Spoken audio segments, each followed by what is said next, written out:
Empezamos con el panel Reflexiones en torno al acompañamiento psicoterapéutico y social de parejas LGBTQ+.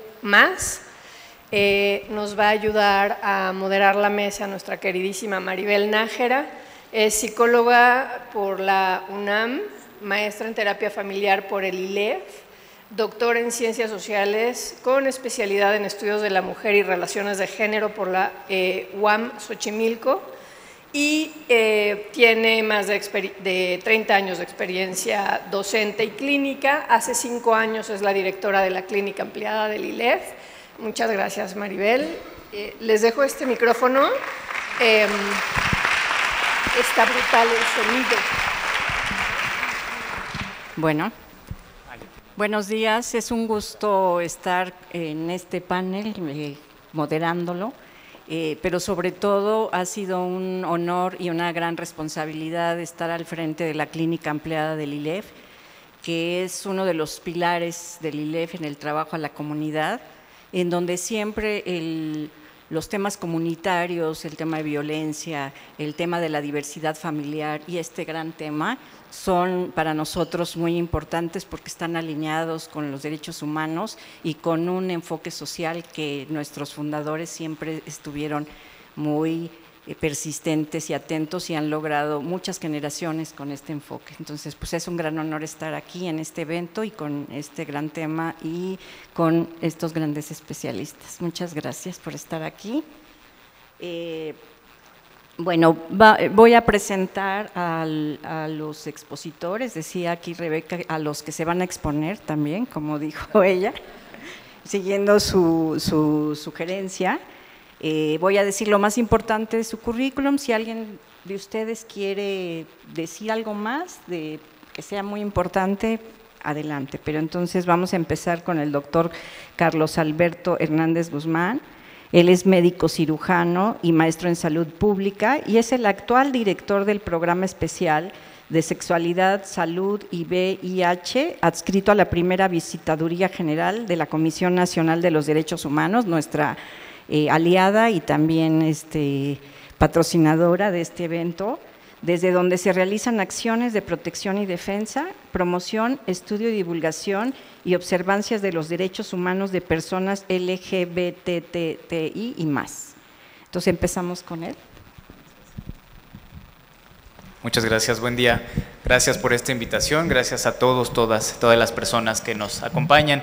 El día de ayer creo que también hubo una intervención por parte de la Comisión Nacional a través de la doctora Norma, que les compartió algunas de las perspectivas, y el día de hoy, pues bueno, adaptándonos a lo que tenemos en esta mesa específicamente de reflexiones al acompañamiento psicoterapéutico y social con parejas LGBTIQ+.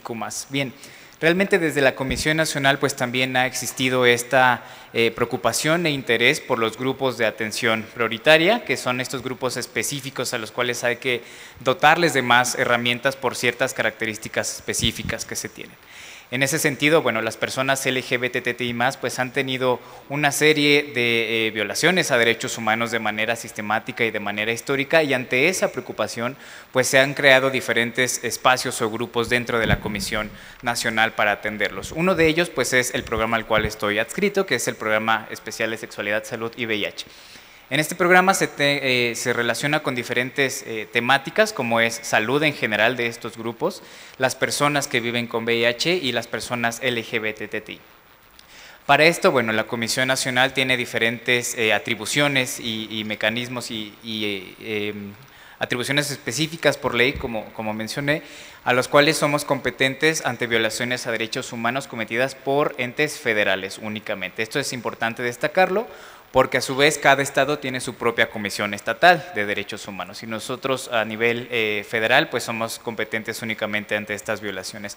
Realmente platicarles un poco de lo que se ha hecho en personas LGBT, bueno, desde el año 2010 que vimos que era necesario hacer este enfoque. Sabemos que las violaciones se han cometido desde hace mucho tiempo, pero era importante darle esta voz a las personas LGBT.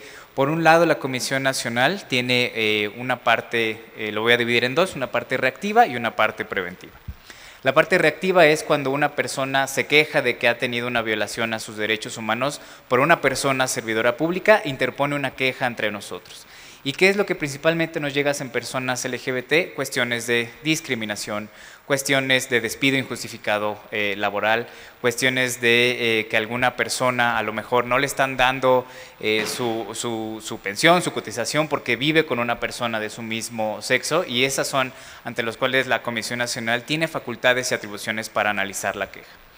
Una vez que llega la queja con nosotros, se analiza el tipo de violación que se está presentando, se asigna a algún licenciado o licenciada para que se le dé el curso oportuno, y si se adjudica la violación a derechos humanos, tenemos diferentes mecanismos o herramientas o atribuciones para incluso atribuir a esa autoridad que hizo la violación una recomendación, que es de los instrumentos más grandes que tiene la Comisión Nacional para las violaciones a derechos humanos. En toda esta parte que es, como les comento, la reactiva, pues se le da acompañamiento a la persona durante este proceso. Está dividido la comisión en diferentes programas, como les comento. Otro de ellos es el programa de atención a víctimas a violaciones de derechos humanos, en los cuales hay personal de psicología, hay personal que va de trabajo social acompañando durante este transcurso a las personas que han sido vulneradas en sus derechos humanos. Porque sabemos que una vez que han tenido esta violencia sistemática, lo menos que quieren es llegar a una instancia que los va a revictimizar y que les va a seguir cuestionando el porqué de estas violaciones. Ante esta situación, y como vemos en esta parte reactiva, podemos irnos hacia la otra parte, que es la parte preventiva que tiene la Comisión Nacional. Ante esto, pues, se han hecho estudios, se han hecho materiales de divulgación, se han hecho informes. Uno de ellos, pues, es el que tenemos ofreciéndoles el día de hoy, que varias y varios de ustedes y varias han tenido ya el ejemplar en sus manos, en el cual se hizo un estudio de cuáles eran las principales violencias que vivían las personas LGBT en el contexto escolar. ¿Por qué? Pues principalmente las personas adolescentes, que es donde está enfocado este estudio, pues es en donde se sufre más bullying, en donde se sufre más violaciones, y ante esto las personas LGBT pues tienen que saber cómo recurrir o a qué instancias pueden acercarse. Tenemos otras instancias como es CONAPRED, en el cual en este consejo para prevenir la discriminación, pues también se pueden allegar para poder hacer un estudio en el cual se adjudique alguna posible violación específicamente por cuestiones de discriminación. Es lo que quiero comentarles, que específicamente la Comisión Nacional, a través de estos programas, a través de estas acciones, está enfocado en otorgar también acompañamiento, asesoría jurídica incluso ante posibles violaciones a derechos humanos, y sobre todo estamos reforzando mucho esta parte preventiva. Ante esto les comentaba a algunos y algunas de ustedes que se han acercado a obtener información, pues que hacemos cursos de capacitación y sensibilización, porque en donde hemos detectado que se hacen violaciones, pues es en los centros escolares, en los centros educativos, o incluso si hablamos de personas LGBT como son infancias trans, pues sabemos que en las escuelas es donde se vive más esta violación. Y es una violencia sistemática que se vive desde las aulas, porque a lo mejor el personal de alto mando ya está capacitado, sensibilizado con un curso, o a lo mejor, lo voy a decir así abiertamente, por cumplir con el requisito, que sabemos que muchas veces sucede. Pero ¿qué pasa del personal que está encargado, por ejemplo, de prefectos, el personal de seguridad, el personal incluso que nos ayuda a intendencia, mantenimiento, que también tienen contacto con los y les estudiantes? Ahí es en donde hay que reforzar estas medidas para que también se abone por estos cursos de sensibilización y de capacitación. El mensaje que traemos específicamente el día de hoy es que sepan que la Comisión Nacional tiene disponibles estos cursos, estas capacitaciones. Hay personal encargado en las diferentes temáticas, como puede ser lenguaje incluyente y no sexista, que sabemos que es muy necesario utilizarlo hoy en día. Trabajando con grupos de atención prioritaria, como son personas LGBTTI+, trabajando en otros grupos de atención prioritaria, como son mujeres, como son personas afrodescendientes, a los cuales también pues puede ser una persona que tiene más vulnerabilidad. Hay una metáfora muy importante que a mí me resulta relevante comentarla la de hoy. Es una autora que comenta que todas las personas podemos tener cierto grado de vulnerabilidad, pero es lo mismo decir que si todos somos vulnerables, pues entonces no lo somos, ¿no? Es ponernos al mismo nivel. Ella habla de una metáfora de capas de vulnerabilidad. Por ejemplo, una mujer, por el simple hecho de ser mujer, puede ser vulnerable o no si la comparamos con otra de su mismo estatus o de incluso un estatus abajo. Pero si a esa mujer le agregamos una primer capa en la cual puede ser a lo mejor que su lengua materna no es el español, ya tiene una primera capa de vulnerabilidad. Pero si esa mujer aparte viene de una descendencia afrodescendiente, ya tiene una segunda capa de vulnerabilidad. Pero si aparte su identidad de género es una mujer trans, pues esto le confiere otra capa de vulnerabilidad. Entonces la vulnerabilidad se vive en diferentes etapas a lo largo del curso de vida y es importante adaptar todas estas necesidades e identificarlas para poder otorgarle herramientas a las personas, que sepan que hay instituciones que cuentan con su apoyo, que desde la Comisión Nacional obviamente todos los trámites son gratuitos y específicos. Y es el mensaje para que consulten en la página de la Comisión Nacional los materiales que tenemos disponibles para que puedan acceder a ellos.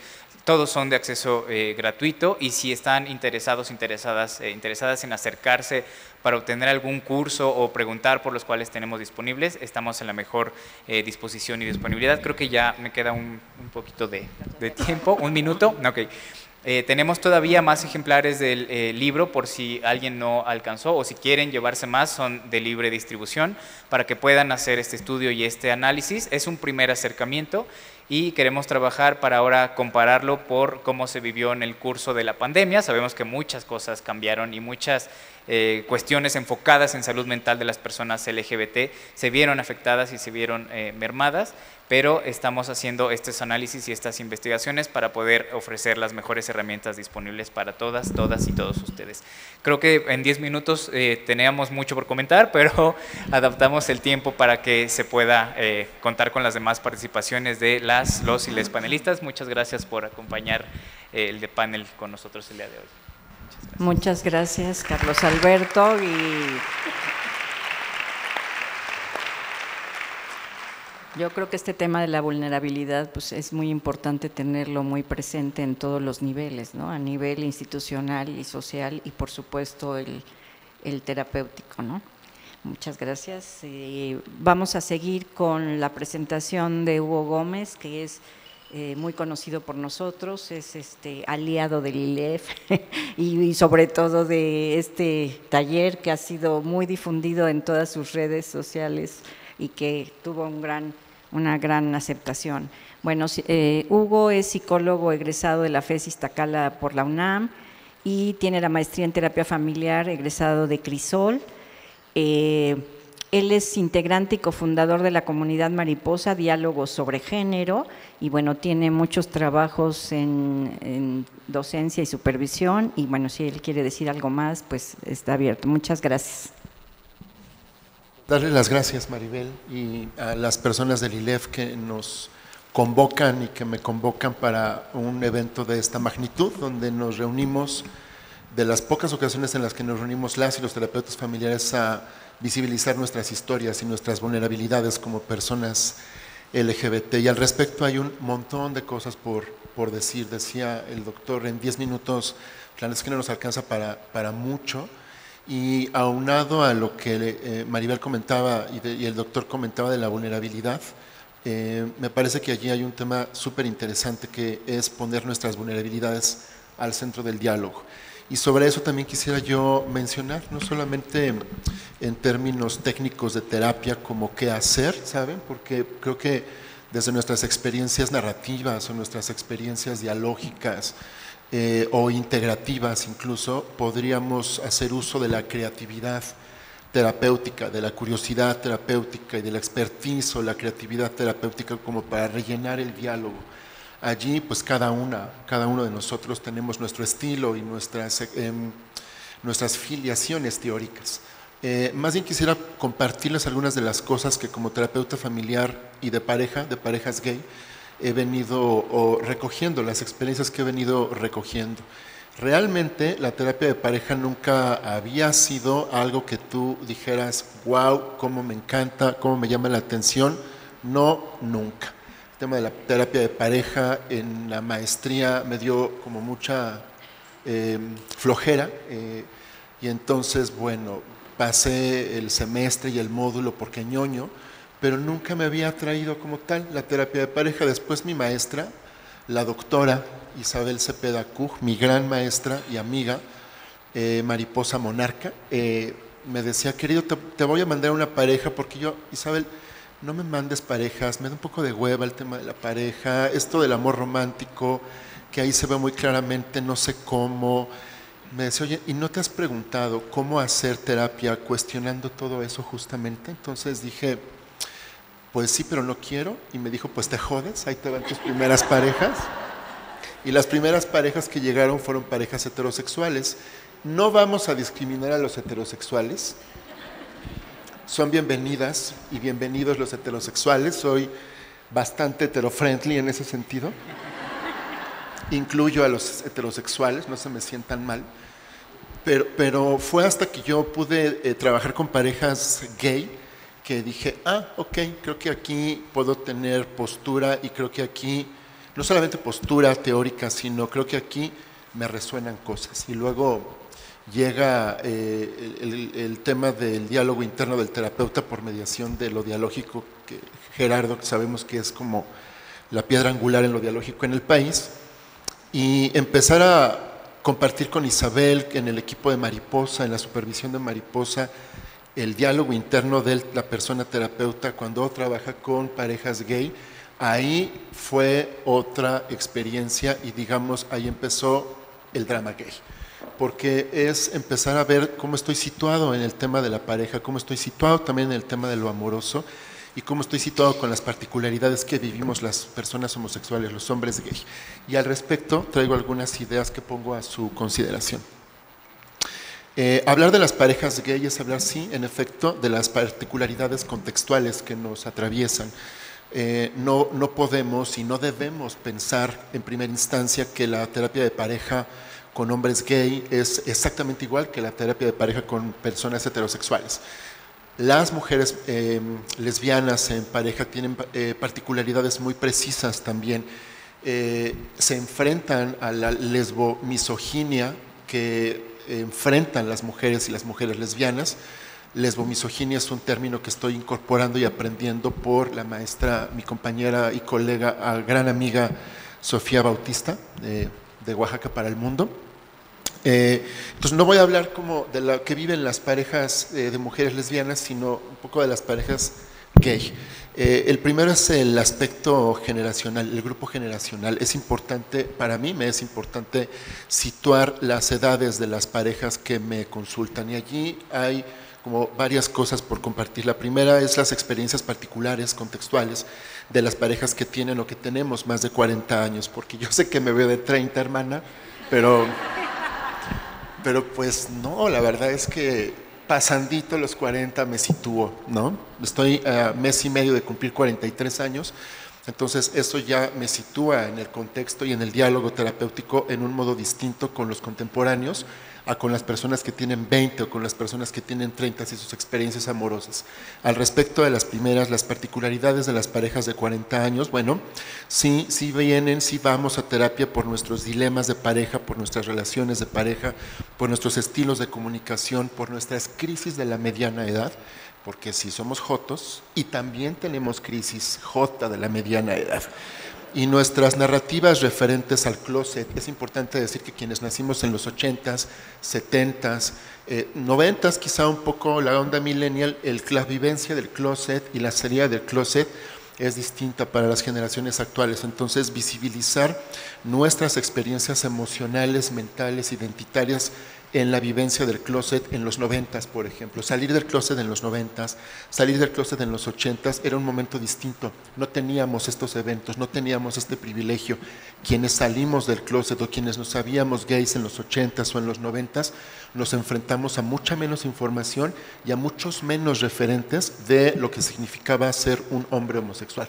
En mi generación, que ya dijimos cuáles, los referentes de la homosexualidad eran caricaturas de nosotros mismos, ¿no? Nos ridiculizaban, nos caricaturizaban, o éramos los que morían asesinados como en El lugar sin límites, o éramos los amores imposibles como en Brokeback Mountain, o éramos los que morían de VIH como Tú o Nadie, al final de la telenovela de Lucía Méndez, que el personaje gay de Fernando Allende moría solo por VIH, y esa era la historia que nos tocaba o que en nuestras narrativas identitarias estaban presentes en nuestro futuro y en nuestros cuerpos.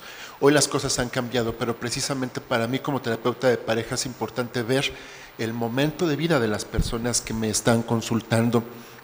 las narrativas referentes al amor, las narrativas referentes al amor romántico, a la monogamia obligatoria. Insisto, las personas que tenemos 40 o más años crecimos con esta monogamia más o menos obligatoria, porque sabemos, chavas, que la monogamia, aunque obligatoria también para las personas heterosexuales, nunca ha sido tal.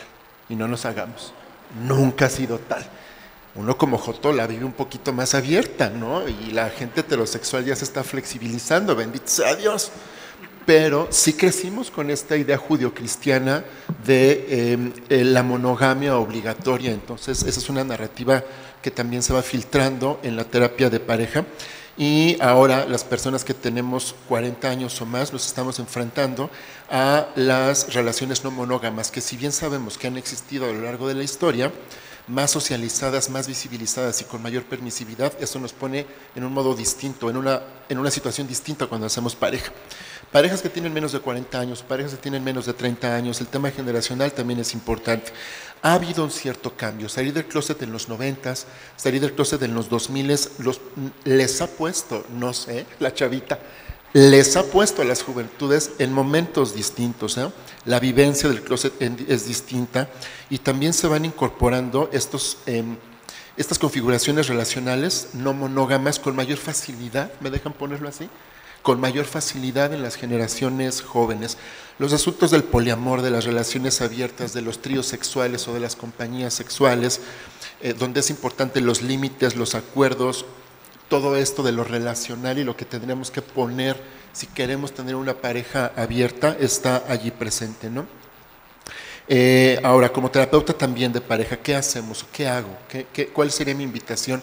Pues partir como de los principios básicos de la terapia sistémica, ¿saben? Como el duograma, como el genograma, hablar de nuestra estructura familiar, de nuestro mapa relacional familiar, de la frecuencia, frecuentemente nuestros primeros parámetros de homofobia, de sentirnos rechazados, en vergüenza, expuestos, exhibidos, avergonzados por quienes somos, es de nuestra familia de origen.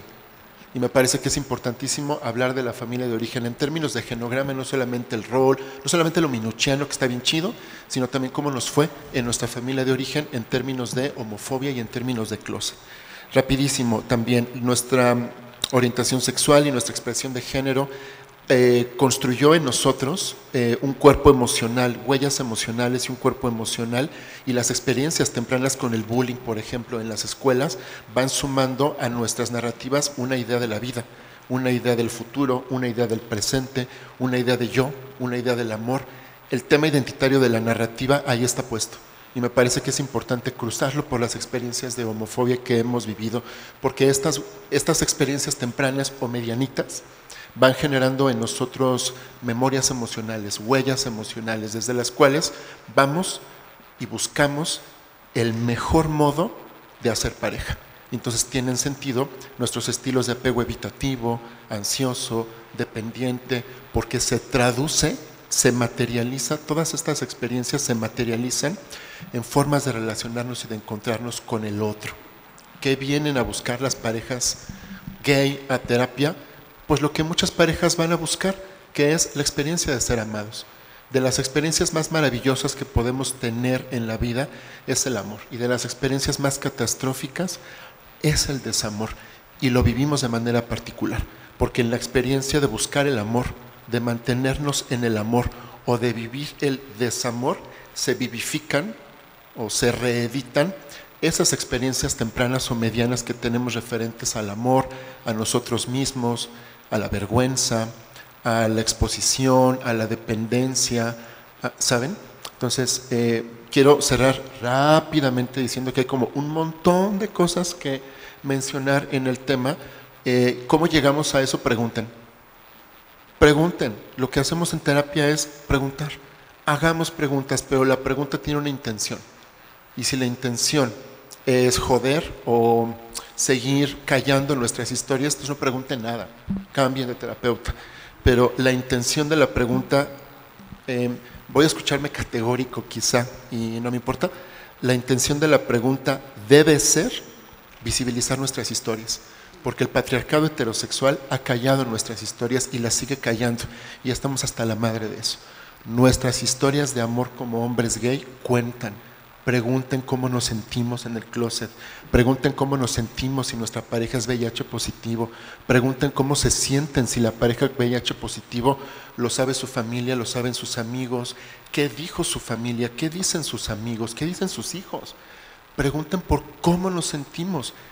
O sea, sí está bueno que preguntemos los acuerdos, los límites de las parejas abiertas, eso está chido, o sea, háganlo, pero pregunten ¿por qué sentimos? Porque en el qué sentimos hay un universo de significados por explorar. Muchas gracias. Muchas gracias, Rita.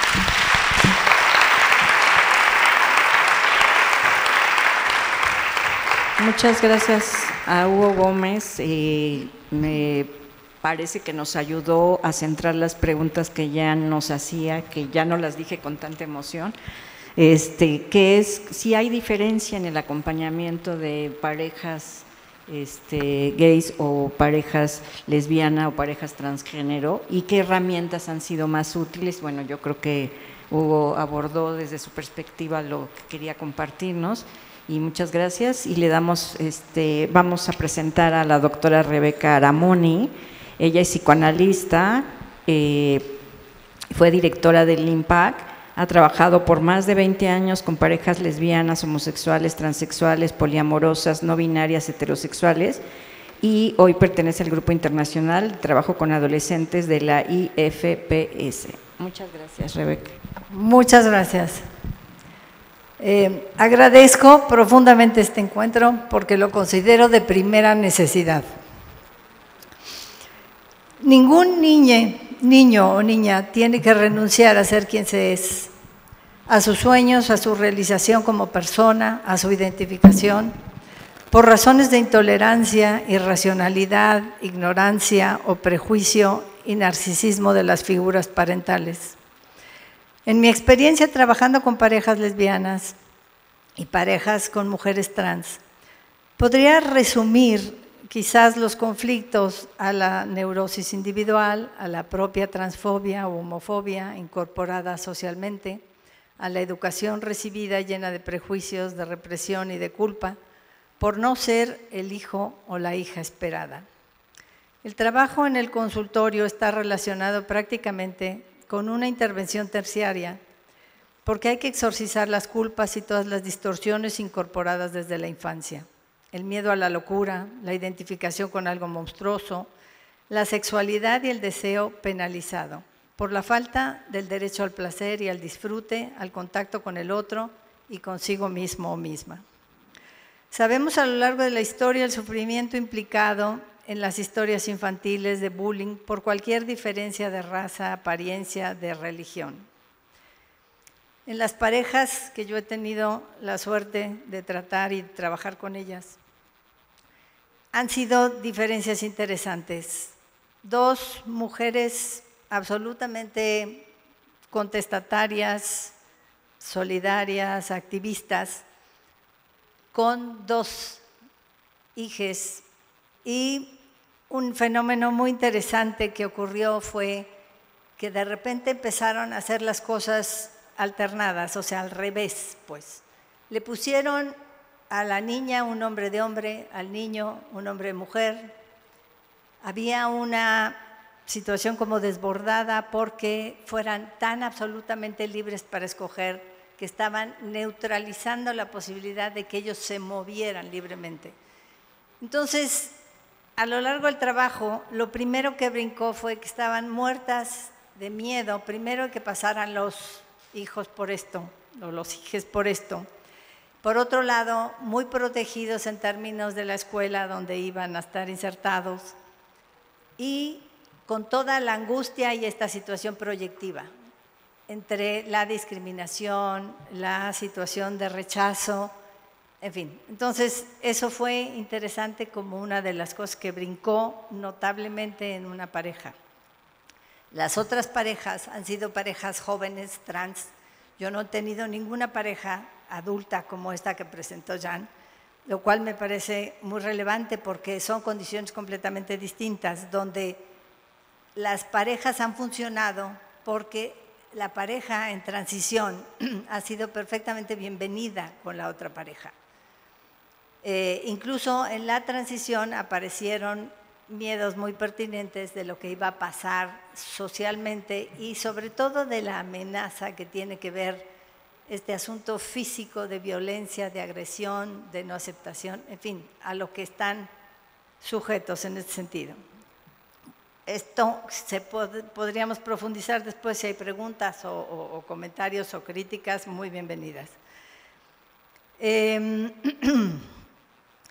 Hemos visto que los niños hasta los 7 años no cuestionan las diferencias de las figuras parentales. Las preguntas empiezan cuando los pares empiezan a ser cuestionados, empiezan a cuestionar y a hacer las diferencias y critican. Esto yo creo que está perfectamente relacionado con la educación de estos niños y niñas y niñas que transmiten esta crítica que viene de los padres, de los adultos. Los cuestionamientos frente a tener hijos, frente a la decisión y de infringirles este daño social añadido complejo que puede afectar la seguridad, el desarrollo, libre personalidad, ha sido una duda muy frecuente o persistente en las figuras, en las madres, como para decidir tener o no tener. La discriminación es una plaga universal. La educación, el gobierno y la sociedad son responsables de extinguirla en las escuelas, fundamentalmente.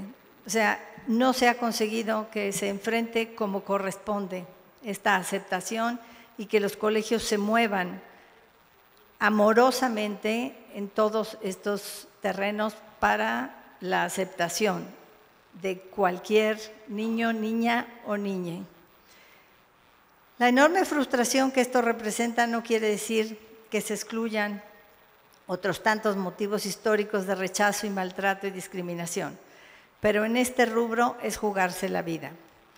Las mujeres trans en este país son la población más vulnerable. El promedio de vida, no sé si sigue siendo correspondiente, pero esto era hace unos 2 años o 3, era de 39 años en este país. Otro factor importante en este rubro lo determina la clase social a la que se pertenece y la ayuda o apoyo médico que se da. Es costoso, a veces es inaccesible para las personas frecuentemente desprovistas de esta posibilidad, expulsados del núcleo familiar y en situación de calle. Esto es desastroso e inmoral. La identificación en términos del duelo por el hombre o la mujer que va a desaparecer en el proceso de la transformación física. La angustia a la hora de entrar al baño. Los baños se convierten en una situación de una enorme vulnerabilidad para las personas trans.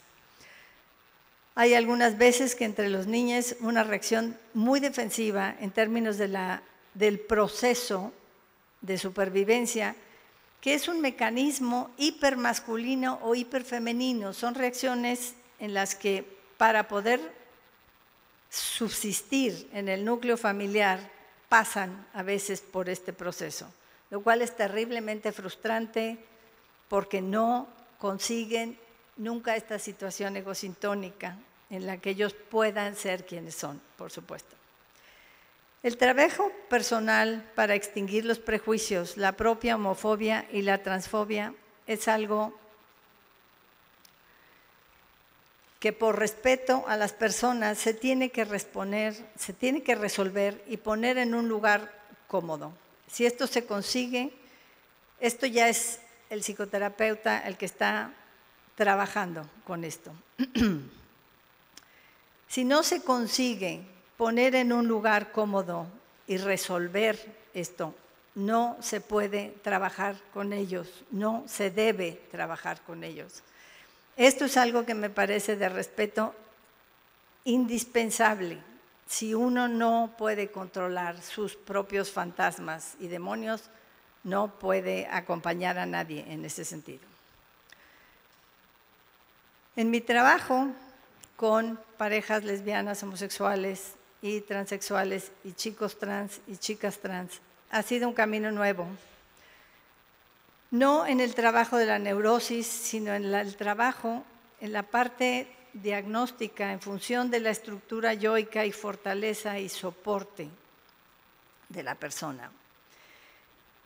En términos de en la función del proceso de transformación. La responsabilidad de acompañar, apoyar y estimular el cambio, la aceptación y la salida a este mundo infame, peligroso y hostil, donde los resultados individuales son fantásticos porque son egosintónicos, porque el enfrentamiento familiar y social tiene una fuerza monumental en términos de cómo confronta, pero a la hora de consolidar este cambio hay una idealización muy importante que tiene que ver con lo que se ha conseguido, con esta sensación de libertad, de aceptación y de alguna manera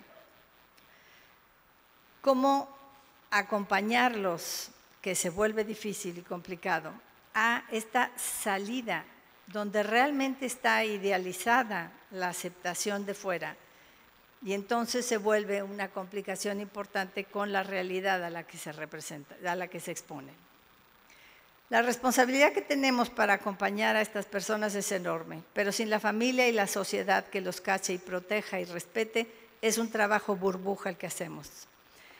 Las familias deben todas salir y acompañar junto con los niños. El trabajo analítico hace una diferencia enorme sobre la función de la aceptación, el amor, el respeto por sí mismos y la certeza de tener todo el derecho inalienable, pero no cuenta con la fuerza que se necesita. Para terminar, esta culpa por el duelo de no ser el hijo deseado y el duelo de perder el amor de la familia o de alguna de las figuras parentales es muy importante traerlo a colación y ponerlo en el ambiente terapéutico. Esto hace, entre otras cosas, que jóvenes elijan no poder vivir. Muchas gracias.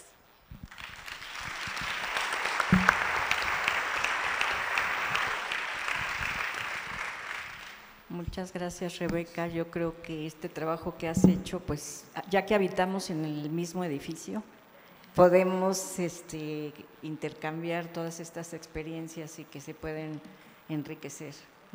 Muchísimas gracias. Bueno, vamos a presentar a Tony Mejía. Ella es psicóloga y psicoterapeuta trans, se graduó de la licenciatura y maestría en la Universidad Autónoma Metropolitana, Unidad Xochimilco. Bueno, ahí somos colegas de la UAM Xochimilco.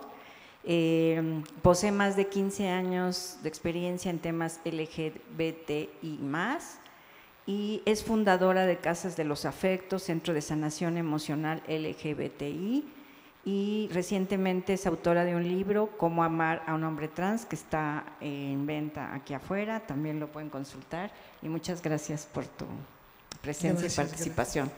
Gracias. Ay, pues estoy muy feliz de estar aquí, pero también muy nerviosa porque no sé si 10 minutos me van a alcanzar. Y yo creo que me anoto para el martes o para el lunes, para el campamento, ¿no?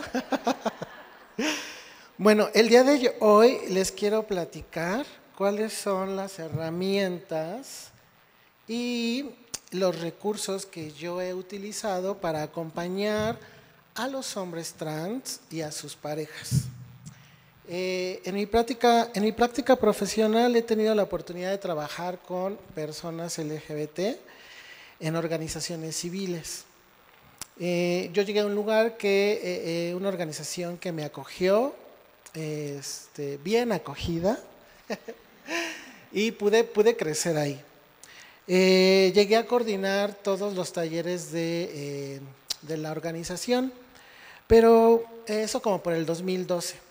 Pero llamaba mucho mi atención que si bien la atención era para todas las letras de la diversidad, solo llegaban gays, lesbianas y una que otra persona bisexual. Pero casi no había asistencia de personas trans, pero seguí trabajando. Y para el 2015 yo me preguntaba, ¿dónde estamos las personas trans? Porque yo también estaba transicionando. Dije, ¿dónde están?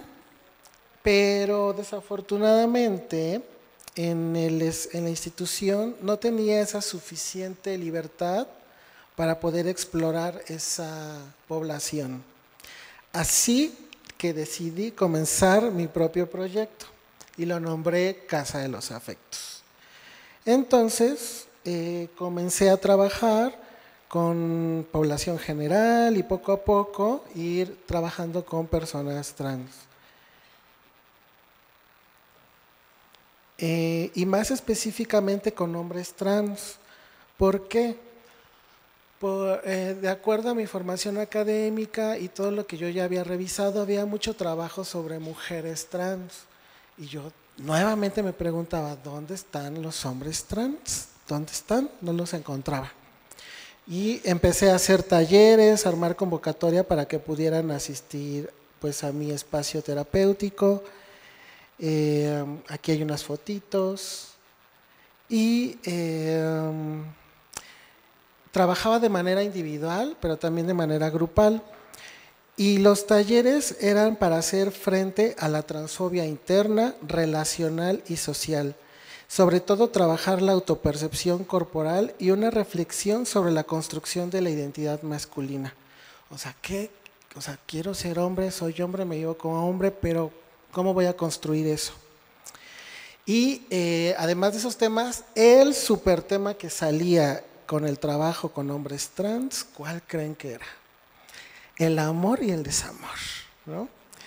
Y yo le pongo aquí, el tema es cómo relacionarse y vivir en pareja siendo un hombre trans.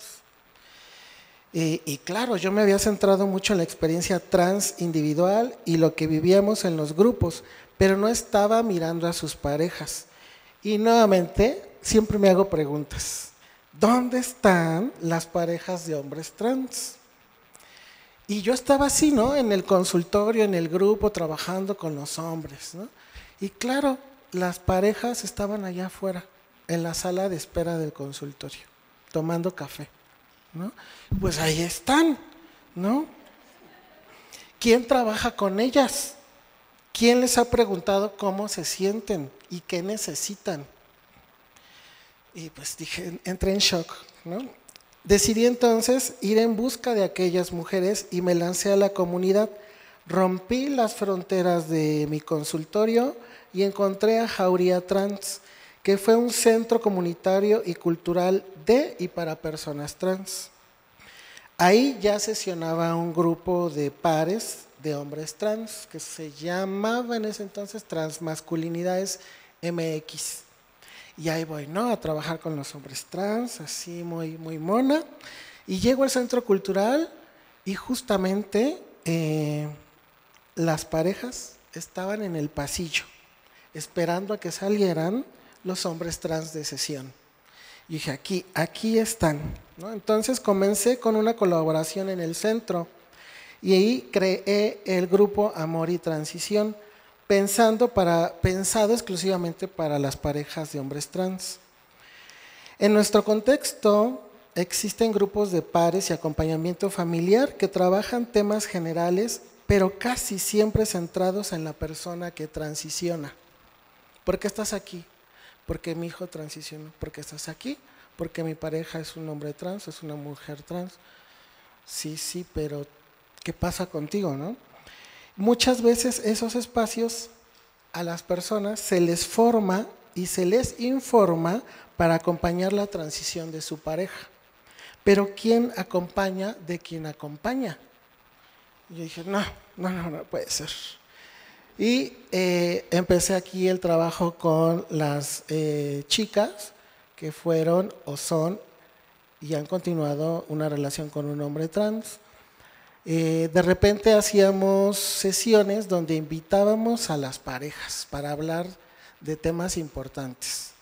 Y pues se armaba muy bonito el cotorreo, muy bonita la lágrima, unas cosas bien profundas. Pero ¿qué creen? El centro pues cerró porque no había financiamiento. Y pues ya no pude continuar con ese trabajo, pero yo tenía muchas ganas de seguir preguntando cosas. Así que lancé un grupo de reflexión que lo nombré Amando a mi pareja trans. Y pues yo quería seguir hablando de las netas, ¿no? O sea, cosas profundas, porque en el grupo anterior, pues sí, era un poco como de pares, acompañamiento, pero yo sentía que necesitaba crear un grupo un poco más íntimo. Y nos reunimos, logramos reunirnos 10 mujeres. O sea, a pesar de que había bastante población, cuando se les propone, vamos a hablar de las netas, de lo que te pasa, de lo que te duele, pues ahí como que ya no le entro. Entonces 10, solamente 10. Pero esas 10 fueron suficientes. Y aquí les comparto un poco el trabajo que hicimos. Hablábamos de la noticia. ¿Cómo es para nosotras recibir la noticia de mi pareja es un hombre trans, ¿no? ¿Y ahora qué hago? Unas chicas decían, ¿cómo se come? ¿Dónde viene el instructivo? ¿No? Cómo tenemos que transicionar en nuestra sociedad y con nuestra familia, ¿no? Porque muchas chicas se asumían como mujeres lesbianas y ahora mi pareja es un hombre trans, entonces, ¿qué soy? ¿Voy a ser una mujer heterosexual? ¿No? ¿Qué va a pasar? Y luego que mi familia me diga, ay, por favor, decídete, o te gustan, ya saliste del closet como mujer, ya me trajiste a tu pareja mujer y ya te integramos, pero ahora resulta que no, que ahora es un hombre. Oye, pues decídete, no estamos jugando, básicamente. Uy, este tema, ¿no? La sexualidad, las prácticas sexuales cambian, pero ya con el tiempo yo debería decir, pues no creo que deberían de cambiar, pero ya les contaré un secretito más adelante porque creo que cambian. Los roles de género, hay muchas cosas que decir, pero no me va a dar tiempo. La identidad de pareja, o sea, pues el mundo, nuestros amigues nos conocen como una pareja lésbica y ahora ¿qué somos? Una pareja hetero, común y corriente. Qué triste. El tema de la testosterona. Bueno, entonces, básicamente eso es lo que he hecho pues desde el 2010 hasta la fecha. De todos esos encuentros, de toda esa experiencia, ahí voy, logré construir, recopilar, traducir, sistematizar, todo lo he hecho yo. Porque pues sí, sale carito, ¿no? La traducción, todas esas cosas. Entonces creé este libro, Cómo amar a un hombre trans. Y de manera general logré construir 5 grandes temas. Capítulo 1 es mostrar un poco el proceso de descubrir cómo se ama a un hombre trans. Y me incluyo porque no es casualidad que mi pareja actual desde hace más de 10 años es un maravilloso hombre trans. El segundo capítulo es cómo se vive la noticia y el laberinto que eso representa en la vida y en las emociones de las parejas. Tercer capítulo, descubrir las transformaciones que se viven al interior de la relación, tanto en la identidad como en la corporalidad, en la sexualidad y en las prácticas sexuales. Cuarto capítulo, comprender los aspectos familiares y sociales a los que nos tenemos que enfrentar y tenemos que estar preparadas para que mi proyecto de vida, mi proyecto de pareja y mi proyecto familiar no se desmorone. Y el quinto, que es el que más me gusta y es más controversial y que por ahí le voy a seguir porque ya me he dado cuenta que es muy necesario echarme un debate con la endocrinología y con la sexología. El capítulo es la testosterona, ¿es la hormona de la masculinidad? Y ahí le pongo así, desenmascaramos y revelaremos de una vez por todas por qué se le ha dado tanta importancia en la sexualidad y las relaciones de pareja. Fin.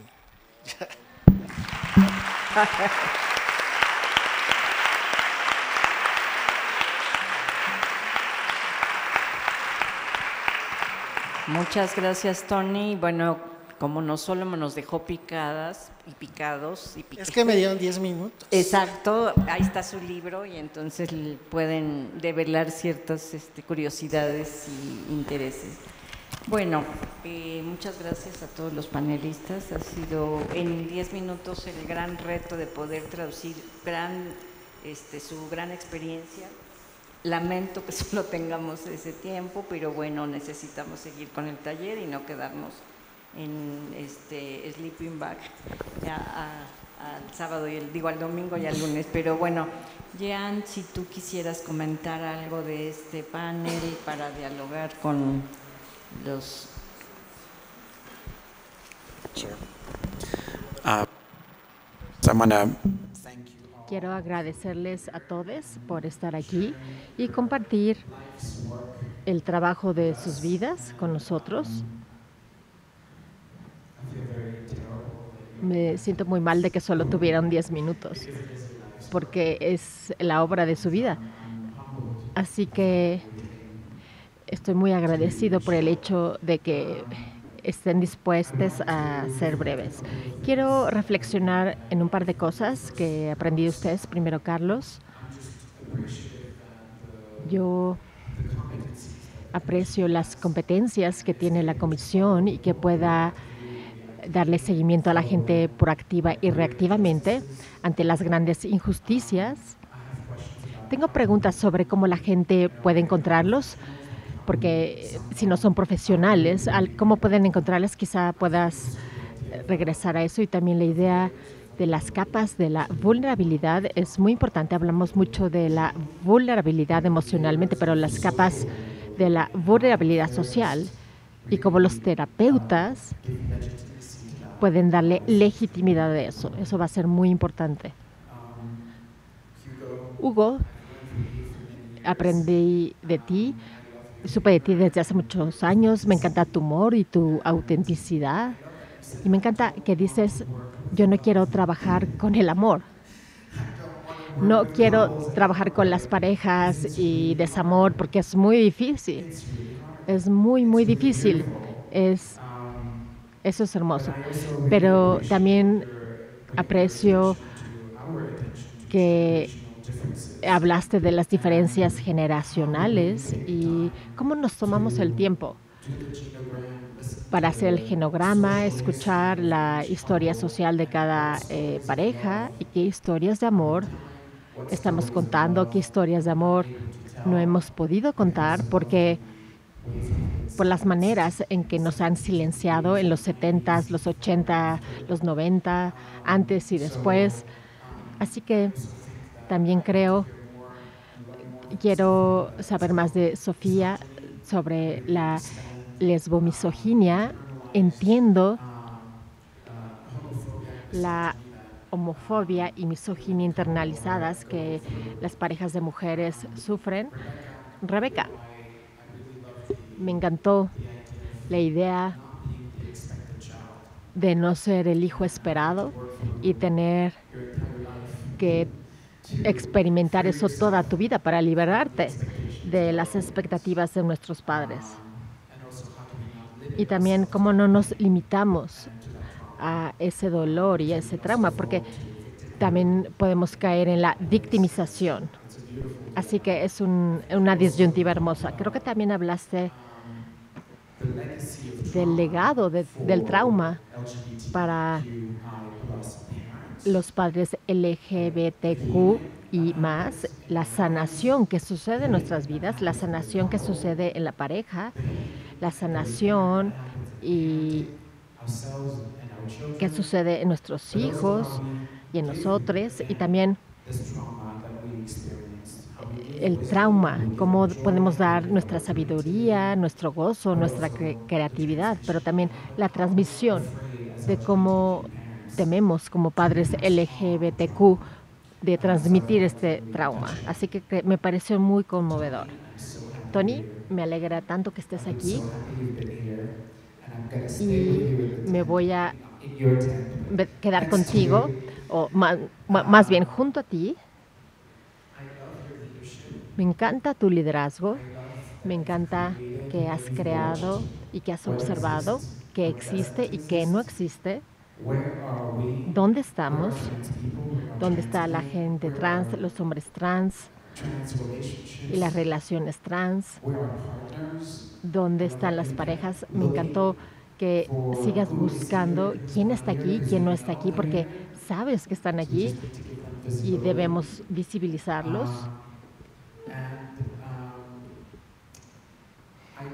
Y me encanta que, bueno, me parece muy difícil tener múltiples lealtades en las relaciones de pareja y tú realmente has modelado cómo prestamos atención a la gente que transicionó o gente que es su pareja y cómo realmente honramos su amor y la complejidad de ambas partes. Cada vez que estaba viendo tus fotos, quería estar ahí. Porque has creado estos espacios en donde la gente se relaja y habla de lo que es más importante en sus vidas. Y eso me encantó. Y yo creo que algo muy importante, además de la testosterona con la que todos batallamos, es la sexualidad. Ese fue el gran miembro ausente de este seminario. La sexualidad que tenemos juntos. Así que gracias. Hay muchas notas de lo que podemos seguir hablando y para mí esa es una de ellas. La sexualidad de las personas LGBTQ entre ellas. Así que muchas gracias por estar aquí.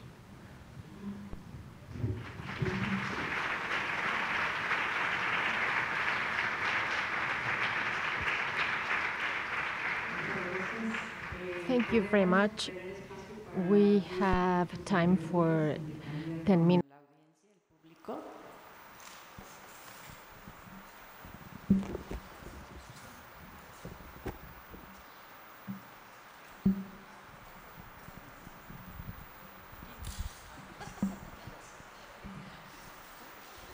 Hola, muchas gracias por compartir y compartir dónde se encuentran ahora y también el enfoque de su trabajo a partir de sus historias. Es algo que enriquece mucho y da mucho sentido a lo que cada una de ustedes está haciendo. Yo tengo un comentario y una pregunta que parte también de una historia. Comentaba con Jean que en julio me encontraba yo en Bélgica con una de mis mejores amigas y su hijo.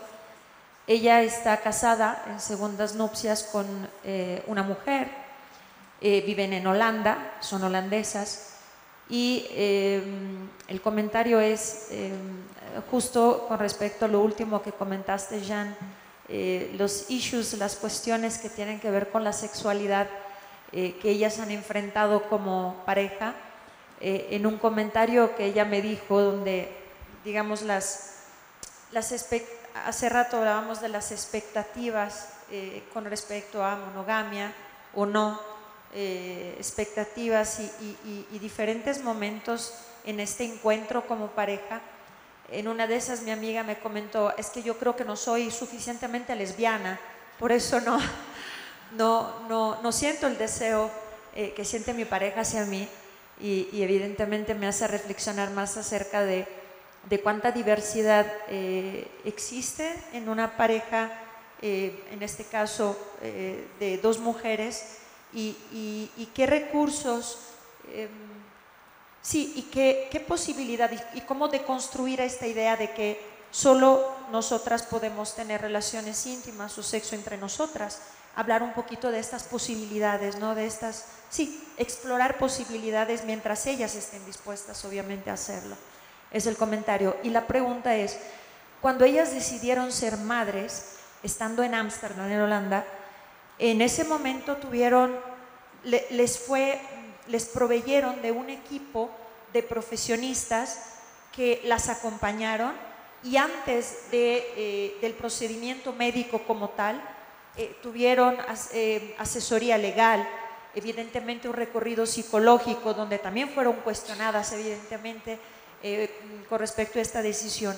Mi pregunta es, cuando una pareja o una persona de la comunidad quiere ser madre o padre, con quién acude y de qué asesoría dispone, por lo menos en Ciudad de México.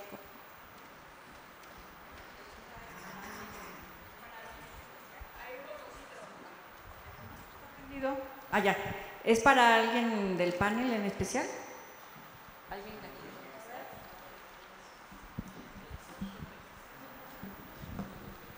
En mi experiencia, dos situaciones muy puntuales orientaron a localizar a los ginecólogos o ginecólogas que pudieran acompañar. Hay un equipo importante que trabaja claramente en ese sentido.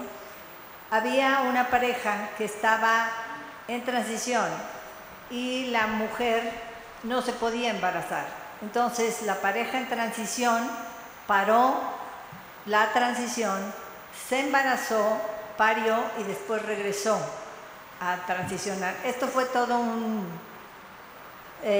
una situación como muy comprometía un montón de cosas. Una, el endocrinólogo que estaba apoyando la parte hormonal, qué pasaba con los embriones, cómo estaban, en fin. Entonces, pero esto sí se hizo con un seguimiento médico muy puntual y muy bien cachado todo el procedimiento, entonces funcionó favorablemente. Pero a mí me parece que eso, estás hablando de Holanda, por supuesto, ¿no?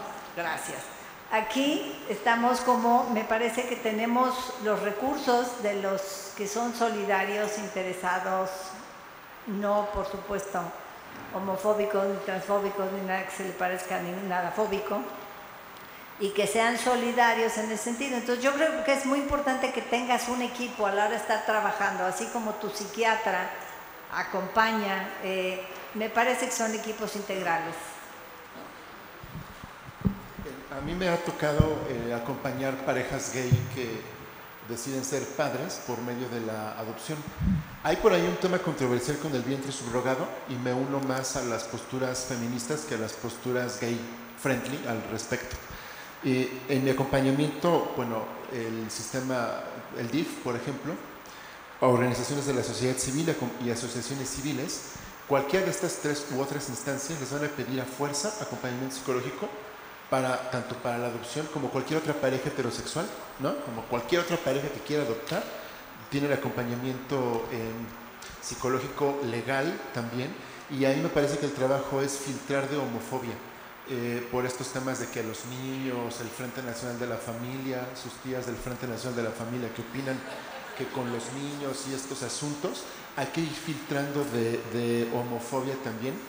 Y además también, la verdad, colegas, en un país en el que la trata de niños y de niñas está tan cabrona, pues sí necesitamos prestar atención específica a la protección de la vida de las infancias al respecto, ¿no? Porque, como acá lo dice el doctor, lo más importante en temas de adopción, no me avienten nada, lo más importante no es mi deseo de ser padre, es la protección de la vida de las infancias, por donde le veamos, ¿no? Claro, vamos incorporando todo esto y el acompañamiento psicológico y la terapia de pareja va siendo importante. Sí me ha tocado acompañar parejas que por meses o años han estado esperando en asociaciones, en quintas, en el DIF, o sea, y es un trabajo emocional muy interesante que siempre propongo que sea más allá de la pareja, o sea, sí con la pareja de papás, pero también con la tribu, con la comunidad. La crianza también es comunitaria y presto atención a la crianza. De pronto las parejas de hombres, porque pues somos jotos, pero no estamos vacunados de patriarcado, delegamos la crianza y los cuidados a mujeres de nuestras familias o pagado por. Pues también es como, o sea, sí destruimos el patriarcado, pero no tanto, o cuál es el tema acá, ¿no? Y en el caso de las mujeres lesbianas que deciden ser madres, el tema de la gestación, el tema de la identidad del sí mismo por ser mujeres y el tema de la identidad sobre la orientación sexual, sobre su lesbianismo, creo que ahí hay conversaciones que por escuchar distintas, ¿no? Pero hay las instancias y hay que expandir esto.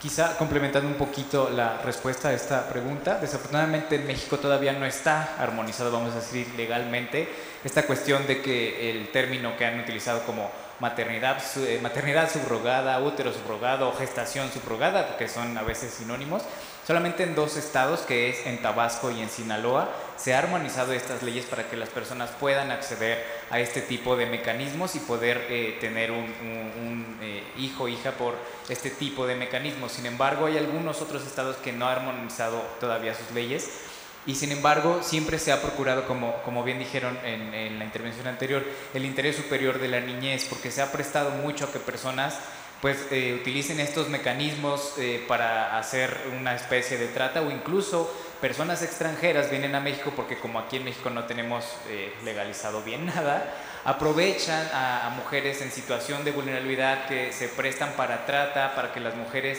pues a través de ciertas empresas, organizaciones se presten a la trata y a lo mejor durante el transcurso del embarazo, de la gestación, algo sale mal y quien pues sale perdiendo es esta persona que se prestó a los servicios. Entonces creo que hace falta enfocar esas atenciones a que si se va a hacer una especie de armonización legislativa, pues sea en favor del interés superior de la niñez, que las personas extranjeras que vienen a México accedan a estos mecanismos también sea a través de un proceso legal y de común acuerdo, y que se protejan los derechos pues de las personas que están involucradas en este proceso, porque sí nos han llegado algunas quejas en las cuales personas homosexuales o lesbomaternales acceden a la subrogación uterina y en donde encuentran trabas, por ejemplo, es en Secretaría de Relaciones Exteriores para la expedición, por ejemplo, de un pasaporte, porque se está prestando también esta desvirtualización de más allá de querer formar una familia, pues que se preste a trata o a tráfico de personas en el país. Entonces siempre poner atención y, como ya lo comentaron, acercarse de un equipo transdisciplinario en el cual también haya personas que asesoren legalmente a las parejas que quieran acceder a este tipo de subrogación o maternidad gestante subrogada. Bueno, sigue Susana y no sé cómo va el orden, Andrew, de las preguntas, pero ahorita Susana, por favor. Muchas gracias, Claudia. Quería preguntar sobre todo a Rebeca, y muchas gracias por tu exposición, por la clase de exposición de todos, pero he oído mucho el tema de terapia familiar, en concreto con el caso trans, quizás voy a poner mi caso, y que es muy parecido a lo que platicaba Jan hace un momento antes del break, donde la persona trans es la persona adulta, casada, y tiene, en este caso, tengo hijos, ¿no? Entonces, hemos oído de terapia familiar y hemos oído de terapia individual a los niños, a las niñas, a las niñas que son trans, adolescentes también. Pero en este caso, ¿cuál ha sido tu experiencia, la necesidad de cómo involucrar a los niños cis, hijos de una persona trans? Que es exactamente el caso al revés. Sí lo podemos ver en terapia familiar, donde también se puede involucrar a los hijos, pero si los hijos además, en adición a una terapia familiar, necesitan una terapia individual, cada uno con terapeutas diferentes, específicamente para este caso o no, porque mis hijos sí tienen terapia individual, no hemos entrado en terapia familiar, pero sí tienen tu terapia individual, pero esa terapia individual no está necesariamente enfocada al tema trans, porque mi tema trans es una sola cosita, pero ellos viven muchos temas de adolescencia, viven muchísimos otros temas que también les son relevantes. Entonces, ¿deberían de tener una terapia especializada en esta o es demasiada carga para ellos, además de que su papá, digamos, entre comillas, ahora resulta que es una mujer trans, ¿no? Esa sería básicamente mi pregunta, ¿cómo cuidar, digamos, en ese sentido a los hijos, ¿no?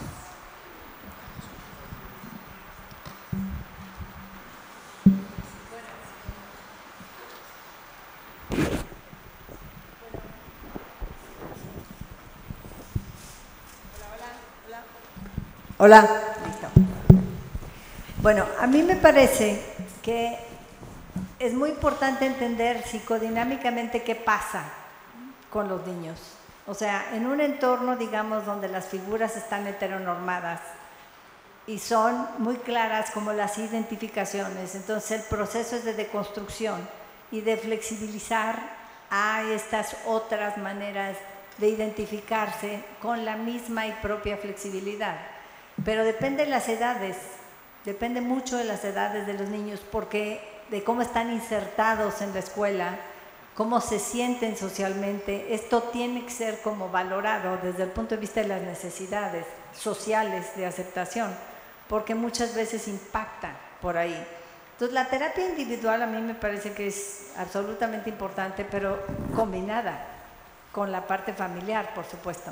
No separada, exclusiva, como para… Debe estar integrada, de manera que se pueda entender y acompañar a los niños también en este proceso, niños, niñas, niñas, para que puedan realmente fluir en términos de no cambio. O sea, es muy interesante o muy importante este asunto de que en el momento en que aparece una transición, aparece algo que nos desorganiza, que no podemos procesar, que no está codificado, resulta o amenazante o la primera sensación es de rechazo. Y entonces hay como esta sensación de que se vuelve algo que desdibuja a la persona por completo. Se vuelve trans, se vuelve gay, se vuelve lesbiana y entonces pierde por completo todo lo que es, toda la relación amorosa, toda la relación que he construido como padre, como madre, como figura parental. Entonces, esto sí es muy importante de ponerlo justo en el pedacito del pastel que corresponde. O sea, tú eres una persona con un montón de capacidades, cualidades, riquezas, herramientas. Eso no te configura, te conforma y te reduce a eso, ¿no? Gracias. Jan quiere comentar. Thank you. Gracias. Puede ser que yo tenga una perspectiva distinta al respecto. Primero de todo, yo creo que no puedes generalizar esta pregunta. Realmente depende en cada familia, cada niño, niña o niñe. Personalmente yo no hago un supuesto de que todo niño, niña, niñe de un padre trans va a necesitar terapia por la identidad de su progenitor o la transición de su progenitor o progenitora. Sin embargo, si cualquier chico, chica o chique tiene síntomas o está estresado, quiere hablar con alguien o quiere tener privacidad, eso está fantástico, que reciba apoyo y acompañamiento. Pero creo que es realmente importante no asumir que ese será el caso necesariamente, porque eso es asumir que relacionarse con alguien en transición es traumático y es per se algo que se tendrá que procesar y digerir. Como cualquier cambio, necesitamos procesar, digerir los cambios y ajustar. Creo que es importante ser cuidadosos acerca del supuesto que subyace esto. Si el niño, niña o niñe quiere terapia, deben trabajar con un terapeuta que no tenga ese supuesto en mente, sino que tenga un supuesto de quién le va a poner atención a los chiques, por quienes son. Si hay pérdida, distanciamiento y trauma, pues que estén atentos a eso, pero que también analicen el otro lado potencial. Yo he trabajado con muchos adolescentes, jóvenes e hijes adultos de padres trans que me han dicho, jamás me sentí más cerca de mi padre o madre que como me he sentido después de su transición. He descubierto quién es mi padre o madre. Están presentes. Su corazón está abierto. Están presentes conmigo. La relación jamás ha sido mejor. Si lo digan en el idioma de un niño, niña o niña de 5 años, 15 o 20 años.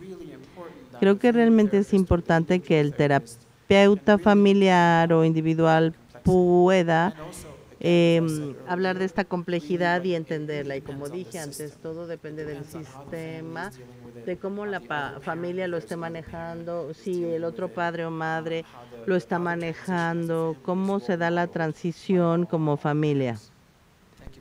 Gracias por la pregunta. Nos queda una pregunta para Noemí, es la última pregunta y para irnos a la comida. ¿Sí? Bueno, pues más que una pregunta es una reflexión que le quisiera plantear al panel acerca de la maternidad subrogada y en parejas, por ejemplo, en parejas gay, el hecho de el vientre o la maternidad subrogada y la utilización, así lo veo yo en algunos casos, de la otra mujer, de la mujer que va a ser la gestante, muchas veces por un dinero.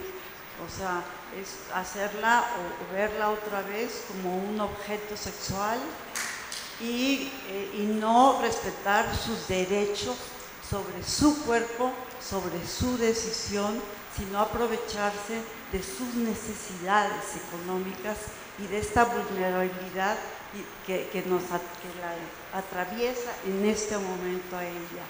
Ella es una mujer con sentimientos, con deseos, no es solo un objeto en donde se inserta un